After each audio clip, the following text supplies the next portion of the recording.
सुनने में आया है कि हमारा दूसरा धोखेबाज भी यूं ही चला गया है।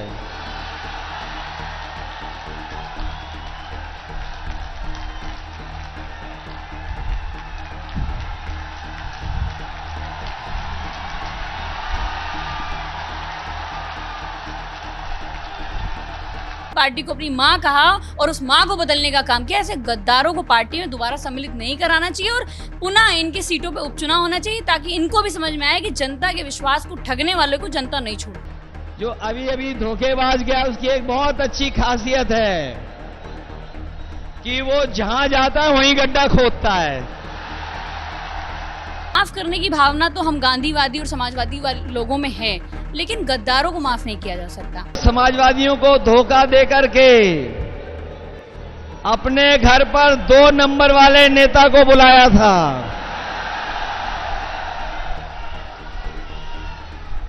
कौन से नंबर वाले नेता को? अरे भाई मैं नहीं बोल सकता, 2 नंबरी नेता। तो ऐसे अवसरवादियों से समाजवादी पार्टी बहुत दूर है। मैं तो कहती हूँ सब पनौती दे चले गए और हमारी कितनी बड़ी संख्या में देखिए सीटें आ गई, जनता ने जनादेश दे दिया।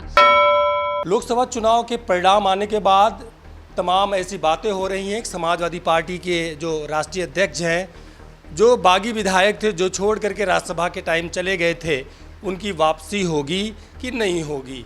इसी पूरे मामले पर हमारे साथ में बात करने के लिए हैं पूजा शुक्ला जी, समाजवादी पार्टी की धुरंधर नेत्री हैं। ये लोग कह रहे हैं कि संदेशा भेजा जा रहा है कि वापसी के लिए, क्या कहना चाहेंगे इस पे? जाहिर सी बात है कि जो लोग ये सोच रहे थे कि वो जिस दल में जा रहे हैं उसका कभी समाप्त नहीं होगा, वो दल बहुत बड़ा दल है भारतीय जनता पार्टी, जिसको कह रहे थे कि विश्व की बहुत बड़ी पार्टी है। साफ तौर पर ये जो संदेश जनता ने जनादेश दिया है, ये जनादेश समाजवादी पार्टी के पक्ष में दिया है, ये माननीय अखिलेश यादव जी को दिया है। उनकी मेहनत के लिए ये जनादेश उत्तर प्रदेश में मिला है। जिन लोगों ने हमारे साथ सिर्फ एक मकान के लिए, एक गाड़ी के लिए, चंद पैसों के लिए गद्दारी की थी, उनकी विधानसभाओं में भी जनता ने उनको सबक सिखा दिया है। और जो आने वाला समय होगा वो निश्चित तौर पर जब ये विधानसभा चुनाव होंगे या अभी बीच में ही अगर इनकी सदस्यता चली गई और उस पर उपचुनाव होंगे तो जनता का जनादेश पुनः समाजवादी पार्टी के पक्ष में आएगा। और जो गद्दारी इन्होंने, अपने जो विश्वास इन्होंने ठगा है अपने अपने क्षेत्र की जनता का, उसका इनको परिणाम बहुत जल्द देखने को मिलेगा। कहते हैं कि जितने भी बागी विधायक है, चाहे अभय सिंह हो, उनके पास ठाकुरों का बड़ा वोट बैंक है, मनोज पांडे उनको ब्राह्मणों का रायबरेली में बड़ा वोट बैंक है, चाहे नारद राय को ले लीजिए, जितने भी विधायक हैं छोड़ के गए हैं, सबका एक बड़ा वोट बैंक है। फिर भी आप कह रहे हैं कि विधानसभा हार जाएंगे वो। देखिए किसका कितना वोट बैंक बड़ा है ये तो आपने सब चुनाव में देख लिया होगा कि जो रायबरेली से बहुत बड़े कद्दावर नेता अपने आप को बताते थे, उनकी विधानसभा का क्या हाल हुआ। बहुत बुरी तरह से मनोज पांडे जी इस लोकसभा चुनाव में अपनी विधानसभा हारे हैं। और सिर्फ हारे ही नहीं, एक बड़ा जनादेश रायबरेली की जनता ने इंडिया गठबंधन के पक्ष में दिया। हमारे प्रत्याशी थे राहुल गांधी जी, वो बड़ी संख्या में, सबसे बड़ी लीड मार्जिन से अगर हम कोई जीते तो रायबरेली जीते। और उसके बाद अगर हम बात करें तो कुछ विधायक ऐसे थे जो बता रहे थे कि मुझे राम मंदिर नहीं जाने दिया गया, रो रहे थे और इस तरह के झूठे आरोप लगा रहे थे। जनता ने उनको भी सबक सिखाने का काम किया, क्योंकि समाजवादी पार्टी के राष्ट्रीय अध्यक्ष अखिलेश यादव जी, उनके हृदय में राम बसते हैं। उन्होंने हमेशा राम जी के नाम पर राजनीति नहीं करी। उन्होंने हमेशा कैसे हम और श्रद्धालुओं, भक्तों को उनको सुविधाएं दे सकें और अच्छे से अच्छे काम कर सकें। और अयोध्या में आप बड़ी संख्या में जो देखिए जो काम हुआ है वो कहीं ना कहीं माननीय अखिलेश यादव जी की सरकार में, राष्ट्रीय अध्यक्ष जी की सरकार में हुआ। उन्होंने अयोध्या को बहुत कुछ दिया और अयोध्या की जनता से घर छीनने का काम भारतीय जनता पार्टी ने किया। और भगवान राम ने ये सबक भारतीय जनता पार्टी को सिखाया है कि हमारे नाम पर वोट मत मांगिए। राम हमारे लिए मुक्ति का मार्ग हो सकते हैं, राम हमारे लिए भक्ति है, राम हमारी आस्था है, लेकिन राम का जो नाम वोट बैंक के लिए इस्तेमाल करते थे, उनको राम जी ने सबक भी सिखाया। और आपने देखा होगा कि प्रधानमंत्री जी एक अयोध्या के हार गए, उन्होंने जय श्री राम बोलना बंद कर दिया, वो जय जगन्नाथ पे आ गए। तो जगन्नाथ भगवान में भी हमारी आस्था है। जैसे भगवान राम ने इनको सबक सिखाया, वैसे अभी अगर प्रभु जगन्नाथ भगवान पे ये नाम पर अगर राजनीति करेंगे तो वो भी इनको वहां से सबक सिखाने का काम करेंगे। भगवान राम पे आ गए हैं तो अयोध्या के बारे में ले लेते हैं सवाल कि जिस तरीके से एक कैंपेन चलाया जा रहा है, एक ट्रोलिंग हो रही है सोशल मीडिया पे कि अयोध्या वाले गद्दार हैं, वहाँ के ब्राह्मण, वहाँ के ठाकुर, वहाँ के दलित, मुस्लिम सब गद्दार हैं, तो वहाँ पर आखिर में अच्छा कौन है? देखिए जो लोग इस तरह की बातें कर रहे हैं वो कहीं ना कहीं नफरत फैलाते रहे हैं पहले भी, आप सोचिए, अयोध्या के लोगों का दर्द सोचिए, जिनका मकान तोड़ दिया गया हो, जिनको बेरोजगार कर दिया गया, और जहाँ पर वहाँ के लोगों को रोजगार देने की जगह गुजरात से लोग बड़ी बड़ी कंपनियां बुलाई जा रही हैं और उनको बड़े मुनाफे पर सरकार जो है कमीशन लेकर के उनको काम दे रही है। तो कहीं ना कहीं जो अयोध्या के निवासी थे, अयोध्या के मूल निवासी थे, उनके दुख दर्द को ये जो लोग आज ट्रोल कर रहे हैं, जो लोग लिख रहे हैं, इनमें कितने लोगों के घर चले गए। अगर इनमें से किसी भी एक आदमी का घर और प्लॉट तक भी अभी सरकार ले लेना तो इनको समझ में आ जाएगा कि घर टूटने की क्या पीड़ा होती है। आप बताइए, इतनी वीडियोस निकल करके आई, हम लोग भी अयोध्या गए, कि लोग रो रहे थे, बिलख रहे थे और ये कह रहे थे कि हमने भारतीय जनता पार्टी को वोट दिया था, लेकिन इस बार हम भारतीय जनता पार्टी को सबक सिखाएंगे। और जो अवधेश प्रसाद जी जीत करके आए, कितने सरल स्वभाव के हैं, जनता के बीच में जाते हैं, और पूरी समाजवादी पार्टी के कार्यकर्ताओं ने जनता के सुख और दुख में वहाँ पर खड़े रहे हैं। जब बुलडोजर चल रहे थे तो समाजवादी पार्टी के नेता ही उन जनता के पक्ष में खड़े थे और लगातार माननीय अखिलेश यादव जी ने इस आवाज़ को भी बुलंद किया कि इनको उचित मुआवजा मिलना चाहिए। अगर आपने उनकी जगह ली तो उनको उचित मुआवजा दीजिए। तो ये जो ट्रोलिंग कर रहे हैं ये अंधभक्त हैं, और जो राम भक्त थे उन्होंने प्रभु श्री राम की नगरी में समाजवादी पार्टी की लाल पताका को फहरा दिया है। और लाल रंग तो हनुमान जी को कितना प्रिय है, आप सभी लोगों को मालूम होगा। तो कहीं ना कहीं जो बड़ी संख्या में जो जनादेश मिला है, ये जनादेश जनता ने दिया है और भारतीय जनता पार्टी के खिलाफ दिया है, नरेंद्र मोदी के खिलाफ दिया है, बेरोजगारी के खिलाफ दिया है, और ये जिस तरह की लूट मची है पूरे प्रदेश में उसके खिलाफ दिया। और आने वाले समय में बड़ी संख्या में समाजवादी पार्टी विधानसभा चुनाव में विधायक भी जीत करके आएगी और एक बड़ा जनादेश हम फिर लाने का काम करेंगे। जो लोग गए हैं, जो लोग गद्दारी करके गए हैं, वो बहुत परेशान हैं।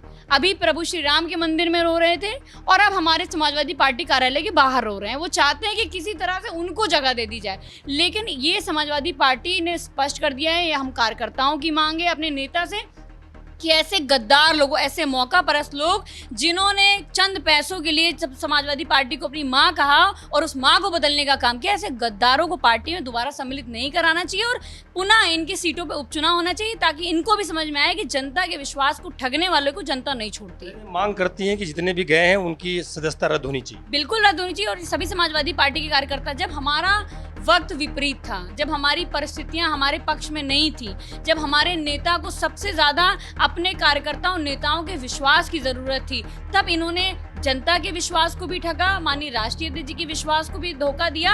और कहीं ना कहीं ये जो ये मैसेज देने का इन्होंने काम किया कि पार्टी में इनके ऊपर बड़ा दबाव था, ये बहुत परेशान थे। तो जब पार्टी इतनी खराब थी, आपने पार्टी छोड़ दिया, भारतीय जनता पार्टी के मंचों पर गए, हाथ जोड़ करके वोट मांगे, और जनता ने जब आपको नकार दिया तो समाजवादी पार्टी भी अब अपने पास नहीं रखेगी। बहुत सम्मान दिया मनोज पांडे जी को, और इन्होंने जो गद्दारी करी, जिस तरह से ये लोगों के बीच में गए, इन्होंने भ्रम फैलाने की कोशिश की हमारे नेता के खिलाफ, हमारी पार्टी के खिलाफ, ऐसे लोगों को जनता ने नकार दिया है। और जब जनता ने जनादेश दे दिया है तो उससे सर्वोपरि वही सब कुछ है। उनके जनादेश का हम पालन करेंगे, जैसे उन्होंने नकारा है, हम कार्यकर्ता भी उन्हें नकारते हैं। मनोज पांडे कह रहे हैं कि सरकार तो नहीं बनी बीजेपी की, इंडिया गठबंधन की, तो कैसे? आप दूसरी बात ये भी है कि जहां संविधान खतरे की बात कर रहे थे अखिलेश यादव, राहुल गांधी, विपक्ष के जितने भी नेता थे, आप सब लोग कह रहे थे, तो लेकिन सरकार नहीं बनी, प्रधानमंत्री तो मोदी ही बने।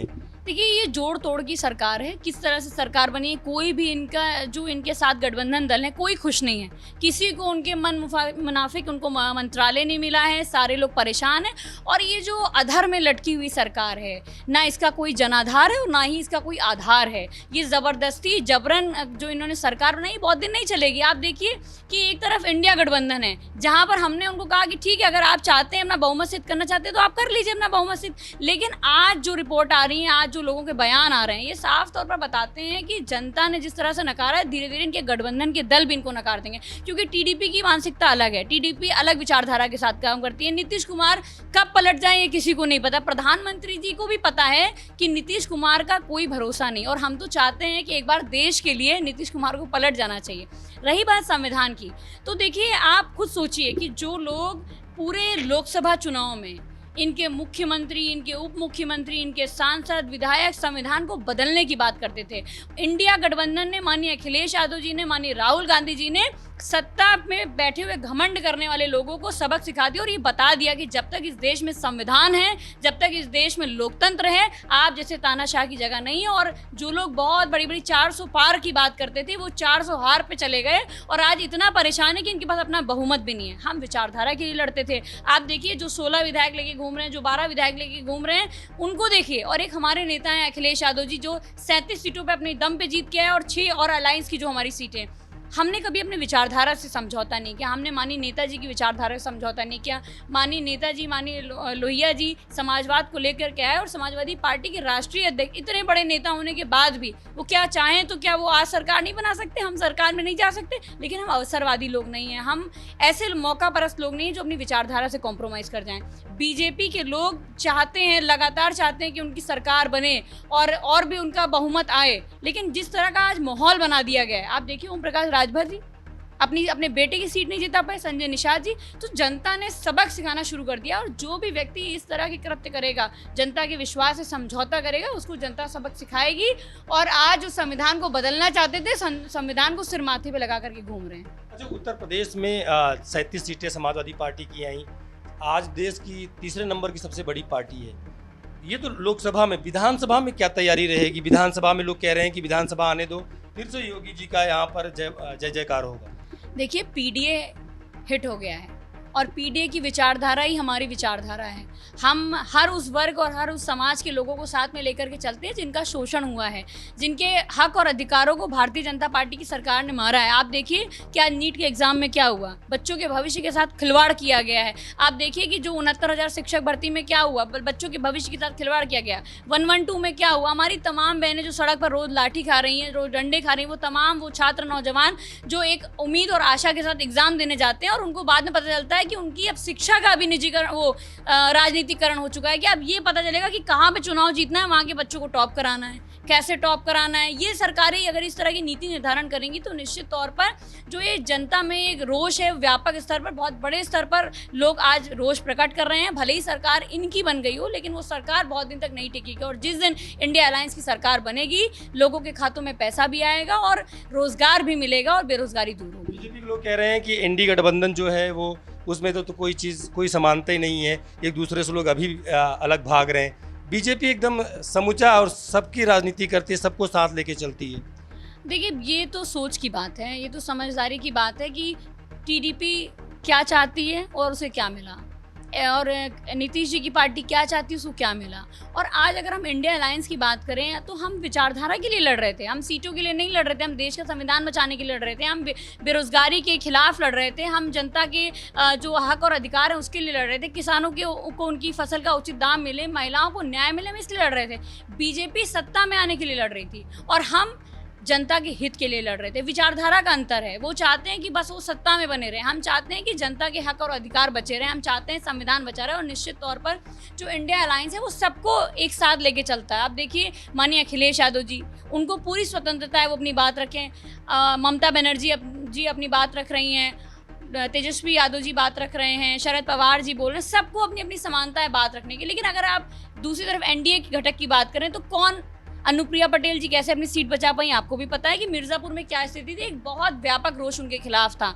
जिस तरह से जयंत चौधरी जी को समाजवादी पार्टी ने सम्मान दिया, राज्यसभा सांसद, वो हमारे कोटे से बन करके गए। तो निश्चित तौर पर हमने हमेशा सम्मान देने का काम किया और भारतीय जनता पार्टी ने हमेशा डोमिनेट करने का काम किया। इसीलिए मैं कह रही हूँ कि डोमिनेशन वाली सरकार है, अधर में लटकी हुई सरकार है, बिना जनाधार की सरकार है।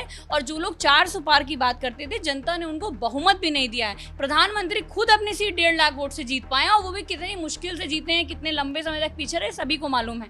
अगर मैं रक्षा मंत्री की बात करूं तो वो किस तरह से चुनाव जीते हैं वही जानते हैं। तो ये जो बड़ा जनादेश इनके खिलाफ मिला है, ये अपने आप में हमारी बहुत बड़ी जीत है। और आने वाले समय में मैं पूरे यकीन के साथ कहती हूँ कि देश में भी हमारी सरकार बनेगी और जिस दिन हमारे देश में सरकार बनेगी, उत्तर प्रदेश में भी हमारी सरकार बनेगी। अच्छा, लोग कह रहे हैं कि अखिलेश यादव बड़े दयालु हैं। अखिलेश यादव की जो बेहद करीबी हैं, उनसे अगर मेरी बात हुई तो कह रहे हैं कि अखिलेश यादव बड़े दयालु हैं, माफ़ कर देंगे, देखिए वापसी हो जाएगी उनकी। देखिए ये भी तो बागी गए हैं, बाहर गए। हम लोग हमेशा अपने नेता के आदेशानुसार चलते हैं। हमारे नेता ने जो भी फैसला लिया हम उसके साथ हैं।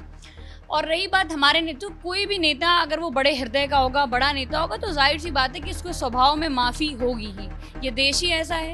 यहाँ पर गांधी के हत्यारे भी जिस तरह से कितना उल्टा सीधा बोलती है, यही लोकतंत्र है कि ऐसे लोगों को भी भारतीय जनता पार्टी माला पहनाती है।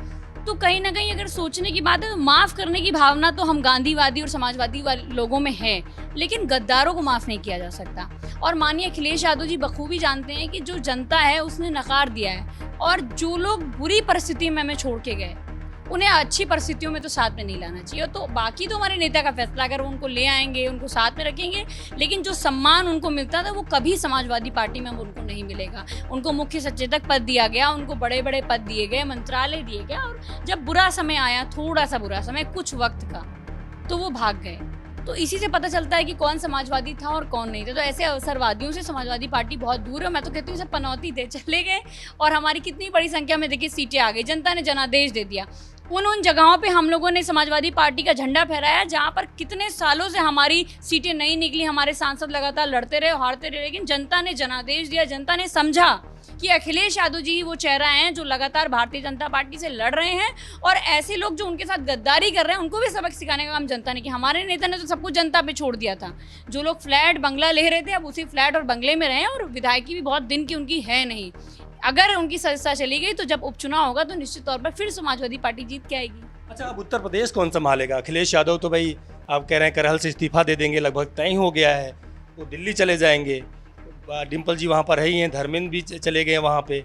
अब यहाँ पर उत्तर प्रदेश कमज़ोर नहीं हो जाएगा?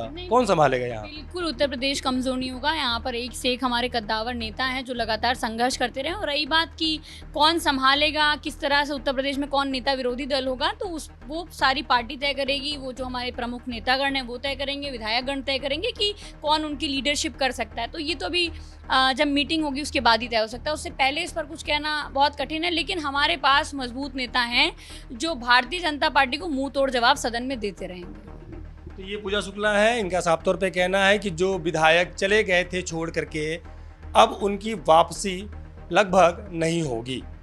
तमाम अटकलें चल रहे हैं, तमाम ऐसे मैसेज आ रहे हैं, वायरल हो रहे हैं, फ़ोटोज़ वीडियोज़ को लेकर के तमाम बातें कही जा रही हैं सोशल मीडिया पर। लेकिन समाजवादी पार्टी के कार्यकर्ता और एक नेता होने के हैसियत से इन्होंने कहा है कि जो भी चले गए अब उनकी वापसी होना लगभग नामुमकिन है। ऐसी तमाम खबरों के लिए हमारे साथ जुड़े रहिए, देखते रहिए द भारत टीवी। नमस्कार।